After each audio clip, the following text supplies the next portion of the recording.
Bonjour Eric. Bonjour Cécile, bonjour Bienvenue. Patrick. Ah oui, alors Eric, la semaine prochaine, les partenaires sociaux, syndicats, patronats vont se retrouver pour discuter d'une réforme de l'assurance chômage que, grosso modo, personne ne souhaite. On avait un représentant syndical il n'y a pas longtemps de Force ouvrière, pour ne pas le citer, qui était chez nous.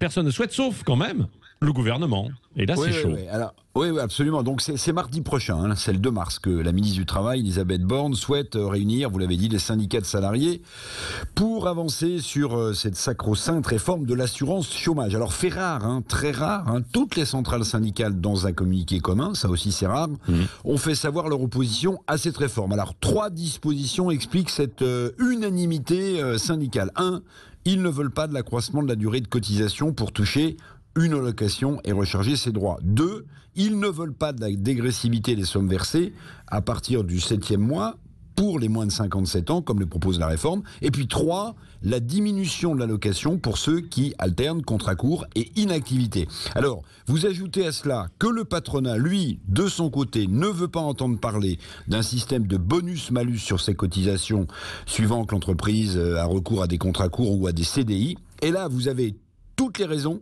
tous les ingrédients d'un échec annoncé de cette réforme. Oui, alors c'est quand même curieux, en pleine crise sanitaire et sociale, évidemment, au niveau du timing. Pourquoi finalement Emmanuel Macron s'entête-t-il alors pour cette réforme ?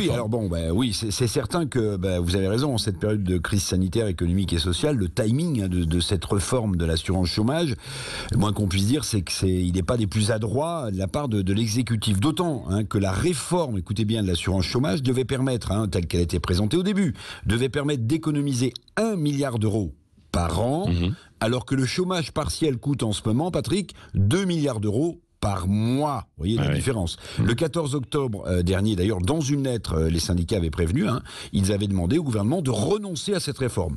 Alors, pourquoi ? Parce que Emmanuel Macron, après l'abandon en race campagne de la réforme des retraites, vous vous en souvenez, Emmanuel Macron veut prouver qu'il est en mouvement et qui réforme le pays malgré la crise. Évidemment, la présidentielle se rapproche. Le chef de l'État veut afficher des réformes à son bilan. C'est le coûte que coûte et non pas le quoi qu'il en coûte. Oui, notre pays est quand même, quoi qu'on en dise, irréformable, c'est ça. C'est parce que cette réforme est morte-née, non ? Oui, alors, en tout cas, telle qu'elle est présentée là, vous avez raison, ça passera pas. Mais je dirais pas tout à fait cela, parce que le cadre de la réforme de cette assurance chômage, ce cadre va peut-être faire bouger les lignes, en fait, à moyen terme. Le cadre serait de faire varier, écoutez bien, le niveau des indemnités chômage en fonction de la conjoncture économique.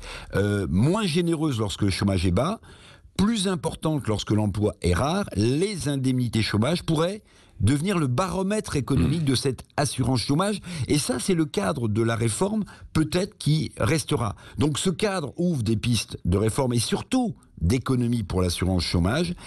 L'essentiel dans cette réforme, malgré tout, il est peut-être là. Oui. Merci Éric Revel.